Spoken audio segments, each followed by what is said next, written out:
Good morning, students. I'm semester 3, your taxation 1, which is personal tax planning. आज हम इस subject के जो नवंबर 2022 के जीयू का जो पेपर है उसके एमसीक्यू सॉल्व करेंगे। मैंने आपको टैक्सेशन की थ्योरी आईएमपी दी है, गो फॉर इट। एचएनजीयू का जो 23 का लेटेस्ट पेपर था उसके अंदर भी सेम वही थ्योरी आई है जो मैंने आईएमपी आपको दी है, और उसी थ्योरी के बेस पर आप सम्स को ऑप्शन में रख सकते हैं। यानी कि थियोरी इस तरह से पूछी गई है कि सम्स अगर आप ना करें, एक आधा अटेम्प्ट करें तो ठीक है, तो चलेगा, but I am not saying कि आप बिल्कुल सम करके ना जाए, थोड़े बहुत तो आपको देख के जाने ही चाहिए। बीकॉम सेमिस्टर 3 के रेसिडेंशियल स्टेटस वाला सैलरी वाले जो अपलोडेड है ऑलरेडी चैनल पे, बीकॉम सेम 3 के जो मैंने एमकॉम सेम 3 की प्लेलिस्ट में भी डाले हैं, उसे आप देखकर ज़रूर जाए। चलिए स्टार्ट करते हैं। जस्ट नवंबर 22 के एमसीक्यू मेरे पास इस तरह का प्रिंट है, तो हम उसमें से ही सॉल्व कर लेते हैं because I don't have paper. चलिए start with the first one.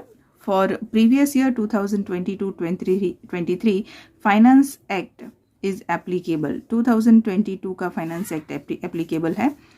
Mister Mohsin Ali Sunasara is 62 years old, यानी कि ये सीनियर सिटीजन है। सुपर सीनियर सिटीजन 80 प्लस होते हैं and earn 14,50,000 as business income for the assessment year 22-23। Assessment year 22-23 यानी previous year 21-22 हुआ। What is this tax liability under new tax regime? Answer जो solution है उसमें 1,75,000 है, पर मेरे हिसाब से नहीं आता है। मेरे हिसाब से 2,45,000 आता है, जिसका कैलकुलेशन ये कहता है कि up to 3 lakh there is no tax, 3 to 5 lakh, then 5 to 10 and then 10 lakh above, right. Up to 3 lakh no tax, 3 to 5, then 5 to 10 and then more than 10, वो वाला जो टैक्स रेजिम है अगर हम उसे एप्लीकेबल करते हैं फॉर द सीनियर सिटीजन तो आंसर इज 2,45,000। लेकिन अगर उसमें अगर हम जो हमारा सर टैक्स है वो अगर ऐड करते हैं 4% तो आंसर ये आता है। तो दिस एमसीक्यू को हम अभी एक्सक्लूड करते हैं because it is very confusing, क्योंकि आंसर ये है, पर अगर हम उसने पूछा है न्यू टैक्स रेजिम तो आंसर 254,800 और 2,45,000 दोनों में से एक आ सकता है। तो जस्ट लिव इट, क्योंकि लास्ट मोमेंट पे मैं आपको कंफ्यूज नहीं करना चाहती। हाँ, लेकिन आपको एक सजेशन जरूर देना चाहूँगी कि आपको नए टैक्स रेजिम का मतलब है ये पुराना पेपर है, यानी कि इसके और अभी जो करंट ईयर है दैट इज दिस बुक, जो आपकी लेटेस्ट एडिशन होती है उसके हिसाब से आपको जाना चाहिए 23-24। समझ में आया ना? This is 23-24। तो इस हिसाब से आपके आंसर मैच करेंगे। ये पुराना हो गया, तो जो रूल्स चेंज हो जाते हैं उसको आपको कंसिडर करना पड़ेगा। चलिए ये आते हैं। Mr. Sridhar Taylor has taken housing loan as on 1st May 2013. In the year 18, he has taken additional loan for repairing. What would be the maximum permissible amount of deduction of interest of housing loan under the head income from house property? ये आपको मिलेगा पूरा rule, आपको page number I think 200 and something है, या this is 233 पे आपको ये आप लर्न करके जाना कि जो हाउसिंग लोन है उसका पर्पस लिखा हुआ है, डेट ऑफ बोरोइंग और आप मैक्सिमम कितना डिडक्शन उसमें मिल सकता है वो दिया हुआ है। जैसे कि हमें यहाँ पर क्या है, इसके बेस पर तो हमें यहाँ पर कहा है कि वो जो लोन ले रहा है तो जो 1st में 2013 यानी ये सेकंड वाला ऑप्शन 1,50,000 एंड जो housing loan for the repairing purpose है, एडिशनल लोन उसने लिया है, उसके अंदर रिपेयरिंग पर्पज़ में उसको 30,000, क्योंकि इट इज़ ऑन और आफ्टर 99 है तो आ जाएगा। तो ये सेकंड वाला है 1,50,000 and 30,000 is the right option. Page number 233, remember and learn it, because theory में भी वो आ ही सकता है, राइट। चलिए, which of the following tax is not admissible as business income, which computing taxable income from business and profession? Income tax. The rate of TDS on casual income is 30%, everyone know. The asset on which the same rate of depreciation is admissible are called block of assets. ये accounts में भी आता है, block of assets final accounts में। Interest under section 234D of income tax act 1961 is applicable for excessive refund granted if sum of money is received as gift. आप maximum 50,000 तक taxable कर सकते हैं। Which of the following asset is not a capital asset? Goodwill है, agriculture land है, residential apartment, सारी capital है। Stock of goods वो आपकी कैपिटल एसेट्स नहीं है।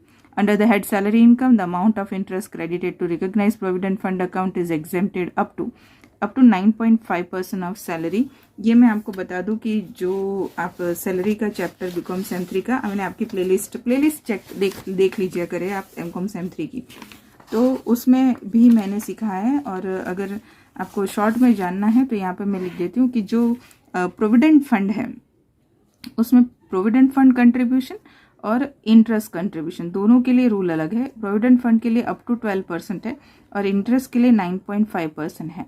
इसके ऊपर का जितना होता है उसके ऊपर टैक्स लगता है। तो एग्जेम्प्टेड कितना हुआ, तो इंटरेस्ट में 9.5% और पीएफ कंट्रीब्यूशन जो होता है उसमें 12%, उसके ऊपर का सारा टैक्सेबल है। तो यहाँ पर उसने पूछा कि कहाँ तक एग्जेम्प्टेड है, and here they are talking about the interest recognise provident fund, this is RPF. हाँ, आरपीएफ एंड आरपीएफ इंटरेस्ट, इन दोनों में 12 और 9.5% हमेशा याद रखिए of salary. Mrs. Brinda Parikh has received 12,000 from her company as a hostel allowance for her 3 children. What is the taxable amount of hostel allowance? उन्होंने taxable amount पूछी है।